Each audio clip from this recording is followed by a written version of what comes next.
Salut les amis de la data. Aujourd'hui, nous allons développer une application web de machine learning en utilisant le dataset Salary Data que j'ai déjà importé dans MongoDB. Mais voyons voir si réellement ces données sont importées dans MongoDB. Voilà, je vais donc lancer MongoDB Compass.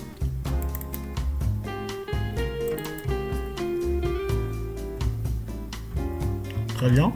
Et vous voyez ici, je vais donc me connecter sur l'instance par défaut qui écoute sur le port 27017. Donc je clique sur Connect. Je suis bel et bien connecté sur l'instance par défaut. Alors je vais chercher la base de données que j'ai déjà importée pour le dataset Salary Data. Donc je vais chercher ce dataset, c'est test2. Voilà. Dans test2, j'ai une collection appelée ici employé. Et cette collection, je vais dérouler pour voir un peu les informations. Et effectivement, j'ai l'ID ici, j'ai l'âge, gender, education level, jusqu'à salary. Donc voilà, c'est bel et bien ce dataset là. Le but ici c'est quoi? J'aimerais effectivement connecter cette base de données avec Streamlit. Parce que Streamlit, ça sera effectivement notre interface graphique pour notre application de machine learning. Donc je vais utiliser Streamlit qui va donc se connecter avec MongoDB, avec ma base de données ici, MongoDB, base de données test2, et effectivement récupérer toutes les informations, c'est-à-dire cette collection, et ensuite visualiser cela sur Streamlit. Voilà. Donc la deuxième étape ici, je vais lancer mon invite et commande. Invite et commande. Très bien. J'aurai besoin d'installer tout simplement Streamlit et effectivement PyMongo. Pip install Streamlit et je vais également installer PyMongo pour faire la connexion avec ma base de données MongoDB. PyMongo. Voilà.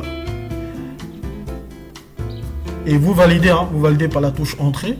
Ces deux bibliothèques vont être installées d'une manière globale, effectivement sur votre machine. Moi, je ne vais pas le faire puisque j'ai déjà installé. Merci. Alors, je vais également lancer VS Code. VS Code. Ici, je vais téléverser mon dossier de mon application. Voilà. Qui se trouve dans le répertoire documents et dans le sous-dossier data. Dans le dossier Data Science Project. Vous pouvez le mettre n'importe où sur votre machine. Voilà. Je l'ai mis dans Streamlit Project. Et c'est ce dossier-là de mon application Salary Data que je viens de renommer. Je vais donc glisser, déposer sur VS Code. Très bien. Ici, j'aurai besoin de quoi? Je vais donc valider, oui. Ici, j'aurai besoin de quoi? D'un fichier que je vais appeler app.py. Donc, si vous voulez effectivement développer votre application web Streamlit, effectivement, l'extension ici que vous allez donner à votre fichier, c'est l'extension Py. Py comme si vous voulez bien. Py. Py. Voilà. Et à partir de là, je vais importer Streamlit. Donc, import Streamlit as st. Juste un alias. Voilà. St. Et la deuxième bibliothèque, je vais importer PyMongo. Import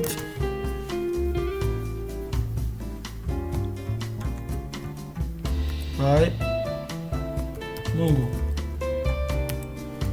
Très bien. Alors, ce que je vais faire, c'est quoi? Je dois effectivement charger mes données qui se trouvent dans Mongo Compass ici. Donc, faire une connexion. Donc, pour faire la connexion, je vais revenir sur VS Code. Je vais donc déclarer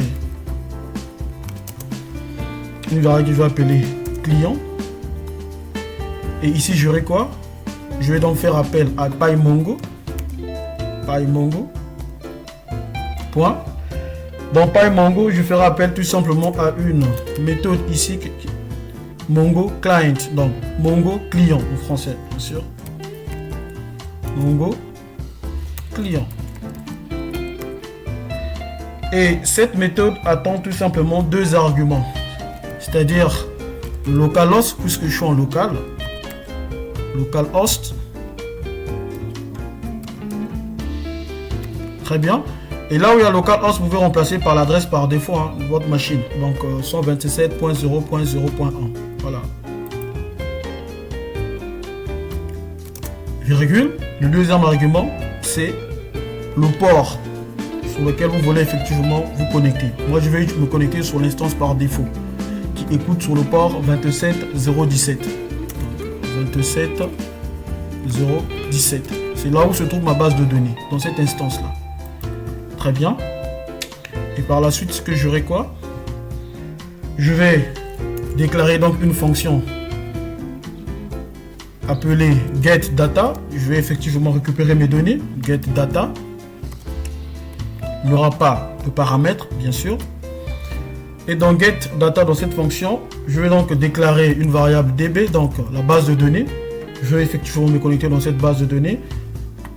Ça, c'est la connexion. Donc, je récupère cette variable client. Point. Le nom de ma base de données. Donc, la base de données ici, c'est quoi? On va vérifier ensemble. C'est test2 ici. Test2. C'est dans test2 qu'on va retrouver la collection employée. Et dans cette collection, on va retrouver tous les documents, tout simplement, de notre collection ici. Tous les documents. Voilà, des employés. Très bien, je reviens sur VS Code.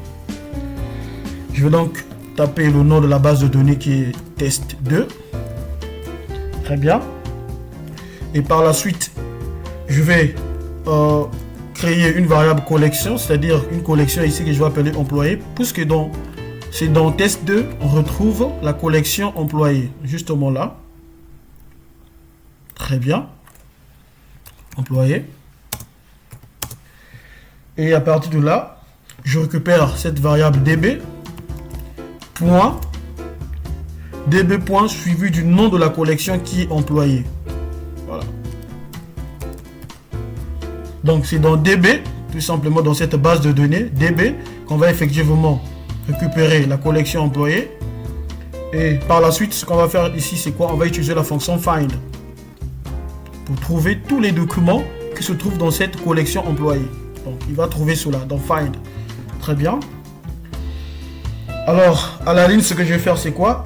Je peux déjà utiliser, si vous voulez bien, st. Dans Streamlit, j'ai eu une méthode appelée data, ou si vous voulez une fonction dataframe. Je vais afficher mes informations là, sous forme de dataframe. Donc dataframe. Et ici, ce dataframe attend tout simplement comme argument la collection qui est ici. Donc ça peut effectivement être une série ou un dataframe. Donc je vais donc récupérer ma collection employée et j'injecte cela dans dataframe. Très bien. Alors ici, ce que je vais faire, c'est quoi? Je vais créer une fonction. Donc df, une fonction que je vais appeler main. Voilà. Donc la fonction principale qui va donc tester. Je vais récupérer dans la fonction main ici, je vais faire appel à la fonction getData. Très bien. GetData. Très bien. Donc c'est la fonction principale. Donc ici je déclare ma fonction et je l'appelle dans la fonction principale.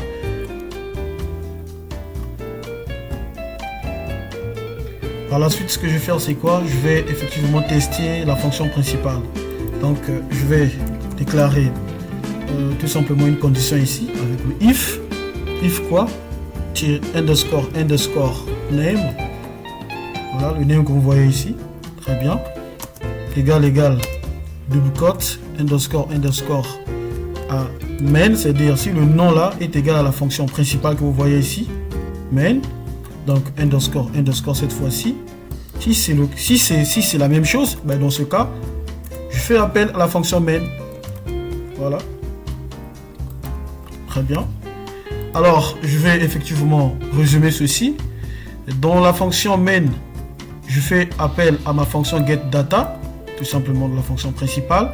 Et dans cette condition if, je vérifie tout simplement si la fonction principale existe. Ça veut dire s'il y a des informations de la fonction principale. Donc, si cette fonction principale existe, écoute, tu me l'affiches. Voilà, tout simplement.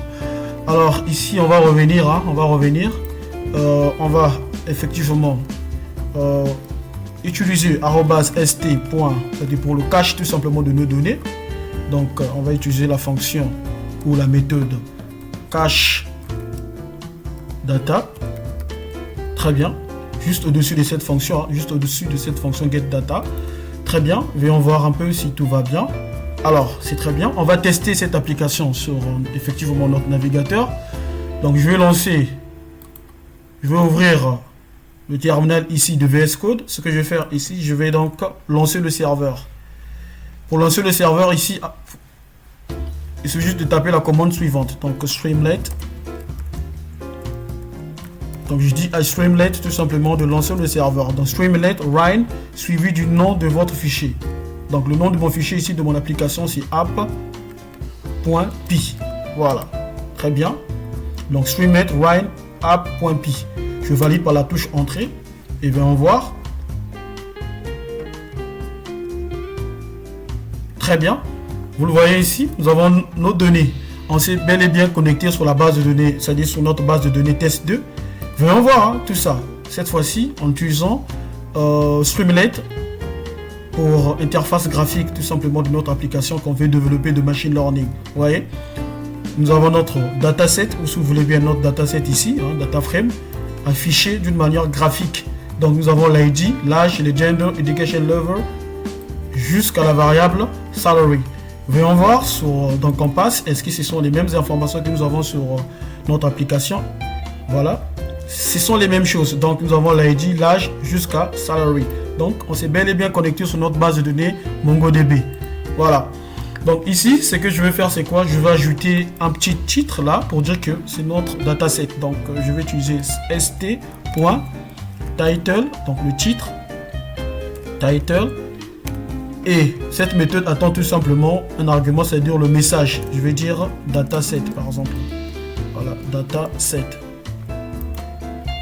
Je n'ai pas besoin de faire CTRL S puisque j'ai déjà activé l'enregistrement automatique. Voilà. Donc dans File, vous allez voir ici Autosave. Si vous utilisez la version française, enregistrement automatique, vous validez. Vous n'aurez plus besoin d'enregistrer tout simplement le travail. Donc ça se fait automatiquement. Voilà. Je reviens sur le navigateur. Je vais actualiser. Pour actualiser, vous voyez le petit point là, le petit i là. Regardez. Vous posez le curseur là-dessus. Si vous voulez à tout moment rafraîchir le navigateur, donc vous cliquez sur, voilà, survoler sur le point I, cliquez sur Rewrite. Maintenant, si vous ne voulez plus effectivement actualiser à chaque fois votre navigateur, vous pouvez tout simplement cliquer sur Always Rewrite. Très bien. Voilà. Regardez, nous avons ce message ici, dataset. Très intéressant. Vous voyez? Donc, on va s'arrêter là pour aujourd'hui. Donc les amis, voilà un peu ce que je voulais effectivement partager avec vous pour cette première partie de notre application de machine learning. Sachez que ce projet sera effectivement séparé en plusieurs parties. Donc ça c'est la première partie. Ici on voulait tout simplement se connecter sur MongoDB et afficher notre dataset sur notre navigateur en utilisant tout simplement le framework Streamlit. Et voilà pour le développement de notre application de machine learning. Donc restez connectés, activez la cloche de notification puisqu'il y aura d'autres parties qui vont venir. Voilà, donc ne ratez rien surtout, ne ratez rien. Activez la cloche de notification, abonnez-vous et likez et partagez la vidéo s'il vous plaît. Sur ce, au revoir et merci.